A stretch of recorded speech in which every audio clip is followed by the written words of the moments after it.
Nos metemos en otros asuntos.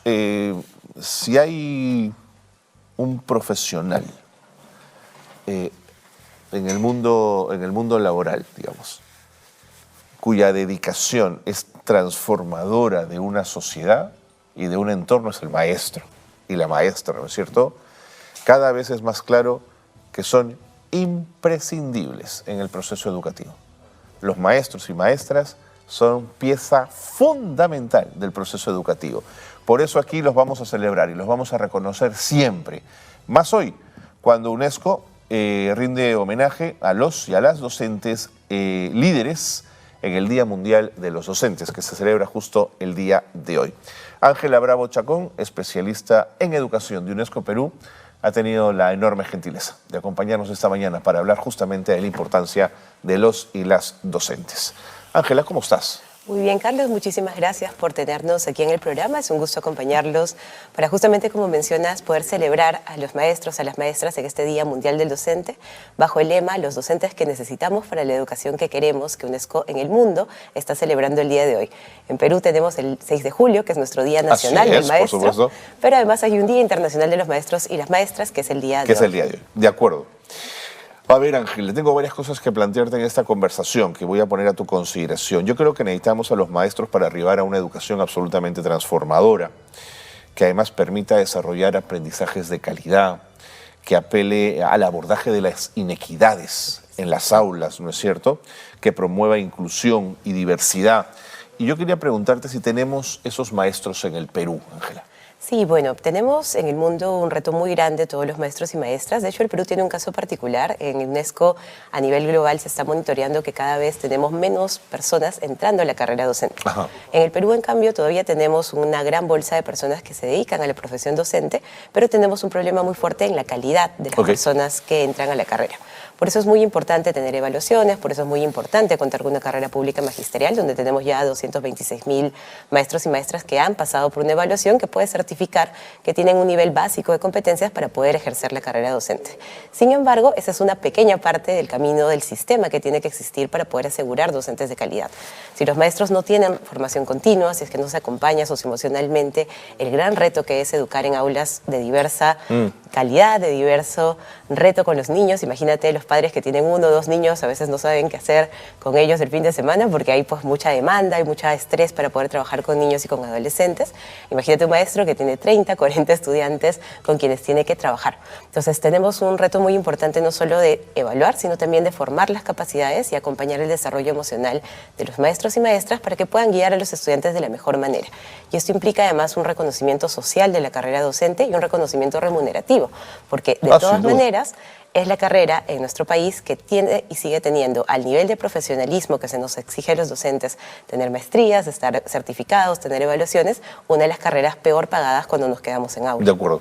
Entonces, esa escuela donde llegan los chicos va a hacer una diferencia o va a sumar a lo que ya está ocurriendo en su contexto. Sí. Es una escuela que puede ser un refugio también, ¿no es cierto? Y ese docente es protector, sin duda, ¿no? Así es, y eso es lo que genera esta ecualización social, es decir, poder tener a los niños y a las niñas sin importar su contexto, sin importar las circunstancias en las cuales nacieron, en las cuales están creciendo, tener un espacio ofrecido desde el Estado como una política, como un derecho, que permita que desarrollen sus competencias, sus habilidades, su ciudadanía plena, como debe ser para todos y todas. De acuerdo. El nombramiento docente es la pieza clave que nos puede garantizar que un docente tenga la tranquilidad de su puesto laboral asegurado, cuidado, bien remunerado, para que esto impacte en los chicos, o no hay evidencia que demuestre que el nombramiento docente es el gran articulador de esta medida laboral, vaya? Sí, bueno, de hecho tenemos mucha evidencia global de que cuando los docentes tienen algún nivel de estabilidad laboral o son reconocidos por su trabajo, es decir, el tener una prueba, el pasar un examen, el poder saber que son docentes que se han certificado, genera en ellos una mejor competencia para poder enseñar en aula. Sí hay evidencia que muestra a nivel de puntajes estandarizados, como si es que tienes docentes que están en carrera, que tienen una profesionalización de su rol, tienen un mejor resultado. Pero como decía al inicio, ese es un primer paso. El poder acceder a una carrera es un primer paso.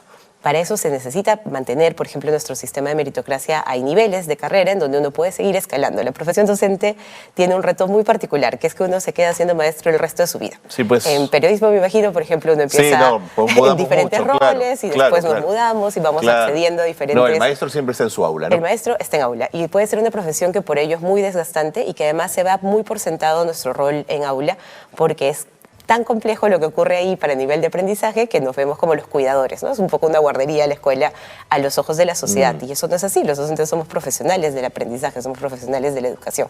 Sí, perdón, pero perdóname, pero esa reiteración de lo laboral todos los días no es que te apoltrone y te deja cómoda, al contrario, te genera unos retos cada año y cada generación te propone nuevos retos. Así es, y eso tiene que estar acompañado con mejoras salariales, con mejor acompañamiento y con mayor seniority, que es finalmente lo que genera la carrera pública magisterial. Tiene 8 escalas, entonces yo ingreso a la primera y voy escalando en un reconocimiento. Entonces, el examen de acceso es un primer paso que tenemos que respetar y que tenemos que asegurar que aquellos que realmente tengan las competencias para enseñar ingresen a la carrera. Entendiendo que el examen puede ser discutido en su forma y en su fondo, ¿no? Hay diferentes formas de evaluar, podemos dar oportunidades a la evaluación. Lo importante es que exista una barrera de acceso que nos permita saber que quienes están ingresando a enseñar son las personas mejor certificadas.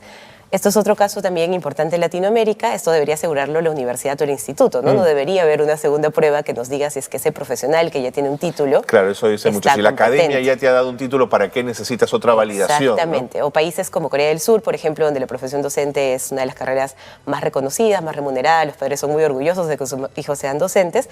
Tiene que ver con que en secundaria todo el país toma un examen y ese examen genera un puntaje estandarizado y de acuerdo al puntaje que sacaste te dan las carreras para elegir. Claro. Y la primera carrera con el puntaje más alto en ese examen en secundaria es educación. Es educación, y imagínate. La gestión pública, así que interesante también un modelo coreano. Pero, por ejemplo, ahí el sistema asegura, desde esa prueba que toman los estudiantes, que los mejores van a ir a la carrera docente. En cambio, nuestro sistema, con la calidad universitaria que tenemos, con todos los sistemas de baja calidad de la inflación de títulos que tenemos, hay muchas personas certificadas que no realmente cumplen con las competencias que ese grado o ese cartón que tienen les otorga. Se necesitan sistemas de evaluación en el sistema para el ingreso y para poder acceder a mejores niveles de seniority que ayudan a los maestros a mantenerse motivados a lo largo de su carrera, ¿no? No estancados. Yo creo que esa emoción de sentirse estancado en la carrera y solo retado por tu voluntad o por tu propia vocación se agota y necesita tener una remuneración mejor y un crecimiento. Correcto. En este Día Mundial de los Docentes, yo quería plantearte la posibilidad de reconocer a todos nuestros docentes, por supuesto, pero hacer un énfasis especial en los maestros y maestras rurales y en los de la educación intercultural bilingüe. Creo que en ellos está la posibilidad de que las brechas entre la ciudad y el campo se puedan ir disminuyendo. Pero quienes están yendo hoy al mundo rural suelen ser los maestros que no encontraron plaza o que no encontraron en la ciudad ¿no? el lugar que querían y van un poco yendo hacia el mundo rural. ¿Qué posición tiene UNESCO respecto a esto? Sí, bueno, de hecho, en este año del Día Mundial de Docente hemos elegido en UNESCO Perú reconocer a docentes rurales. Es el foco en el que le queremos dar al país un poquito más de énfasis, justamente por el reto que tiene la docencia rural y por lo que hemos visto a través del programa Horizontes, que es nuestro programa de trabajo en secundarias rurales aquí en Perú, que tenemos maestros y maestras que desde su vocación de servicio y su trabajo están haciendo transformaciones de liderazgo que realmente son muy significativas. Por ejemplo, el maestro Rodolfo Lisandro en Cusco es un maestro que ha ganado un premio en Argentina, un maestro rural de una escuela muy remota en Quiquijana por enseñar arte y cultura con el tejido que hacen los estudiantes en casa. Él lo ha integrado al curso de educación para el trabajo y los está certificando con un CET Pro como tejedores, ¿no? Los chicos se van con un doble título al salir de la secundaria, gracias a este maestro que ha impulsado esta mirada de incluir el arte, la cultura, el valor de la sociedad que tiene en esta comunidad del tejido en la zona de Quispicanchis en Cusco y su propia formación en proyectos de aprendizaje. Lo destacas como un ejemplo, pero que pueda estar replicado en todo el país, ¿no es cierto? Esta vez estamos reconociendo 54 historias, las vamos a ir compartiendo a través del Facebook de UNESCO para que las puedan conocer. Buenísimo. Pero sabemos que este es un pedazo de todo lo que está ocurriendo en la educación rural. Y tenemos un reto importante ahí porque los maestros rurales sí tienen la desventaja de que es muy complicado trabajar en la zona rural. Muchos tienen que viajar 5 horas para llegar al colegio, tienen que gastar mucho dinero para alquilar una chalupa para llegar a la escuela en la selva. Así es. No tienen acceso a salud. En un país con las complejidades geográficas y las distancias del nuestro, además. Ángela, así es muy complejo. Entonces tenemos un reto ahí en especial de poder asegurar que esos maestros que tienen no solo vocación, sino además tienen la calidad de competencia para poder hacer una diferencia, lleguen a la zona rural con mejores condiciones. Y eso implica más salario, eso implica mejores retribuciones de bono, costear el transporte, tener algunas iniciativas que ayuden a que el talento no escape de la zona rural y más bien se quede ahí para mejorar la efectividad docente. Ok. Una pregunta que viene de mirar un poco la educación en Argentina y de mirarla también en Chile. El maestro pertenece a una clase media muy grande, ¿no es cierto? Que además los blinda de una ética y de una mirada de clase media que es muy interesante, defensa de los derechos fundamentales, de la democracia, el Estado de Derecho, en términos de ciudadanía, quiero decir. En el Perú, ¿el maestro peruano es por perfil de clase media o está por debajo de la línea de pobreza, Ángela? Bueno, nuestro perfil docente tenemos en el país un instrumento muy interesante que es la encuesta nacional docente, la ENDO. Justo por ahí te preguntaba. Todos los años se hace una encuesta que nos permite pensar el perfil de los maestros y maestras. En nuestro país, no, a diferencia de Argentina o Chile, la mayoría de los maestros no son ni de clase media ni de alta. La mayoría de los profesores son docentes que han sido primeros profesionales de su familia, es decir, personas que han venido de familias donde los padres y las madres no tienen educación superior. Qué dato interesante. Es muy interesante y que son los primeros profesionales de su familia y además vienen de contextos de mucho reto socioeconómico, donde, por ejemplo, el acceso a la educación superior, la única opción es ir al pedagógico. Claro. Entonces ahí también tenemos el reto de que tenemos maestros y maestras que vienen con una brecha de aprendizaje de su propia experiencia educativa. Así es. Que la educación superior tiene que revertir, tiene que acompañar, pero también tenemos una conexión social muy importante con el estudiante. Estábamos en escuelas rurales, estuve en Ayacucho hace poco visitando el programa Horizontes en Sarua, y una de las maestras nos contaba que lo que ella le motivaba a hacer el viaje de 3 horas hasta Sarua todas las semanas era que ella había estudiado en una secundaria que era muy mala y había sido como una pésima experiencia para ella hacer el esfuerzo como estudiante rural de caminar hasta la escuela para escuchar a una maestra muy mala y ella quería ser una maestra diferente y por eso se formaba y por eso su motivación y su conexión con los estudiantes era muy cercana, ¿no? Entonces tenemos una ventaja nosotros quizás por el tipo de perfil del docente, de esa cercanía que tiene el maestro, de su rol transformador, aquella persona que te puede tocar la vida y transformar para bien tus talentos. Todos tenemos un maestro que nos ha inspirado. Todos tenemos un maestro en la vida que nos ha inspirado. Pero para cerrar, porque el tiempo me gana, Ángela, sobre lo que dices, mi preocupación es que un maestro o maestra que vengan de espacios socioeconómicos tan precarios y que su nivel salarial los mantenga en el límite de la línea de la pobreza, hace que su mirada del mundo, de la educación, pueda ser un poco estrecha y conservadora. Cuando creo que el mundo puede proponernos en lo disruptivo una mirada más amplia de la sociedad y de la educación.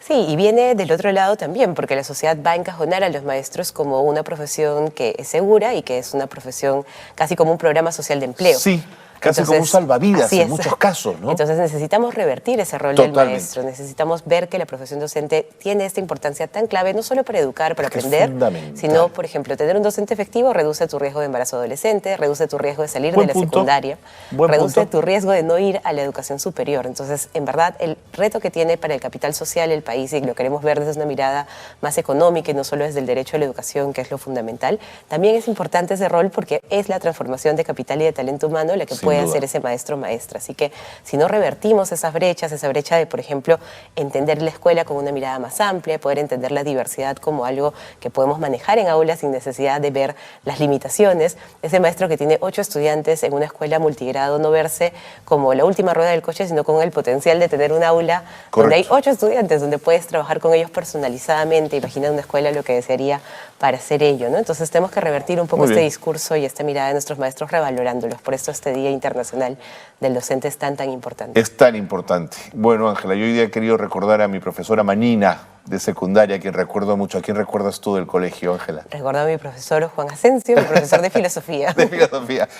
La mía era de historia. Pero mira cómo están ahí. Están en nuestro recuerdo permanente, ¿no? Y nuestro agradecimiento, además, por supuesto. Claro que sí, marcaron nuestra trayectoria y quizás no estaríamos aquí si no hubiera sido por ellos y ellas. Seguro que sí.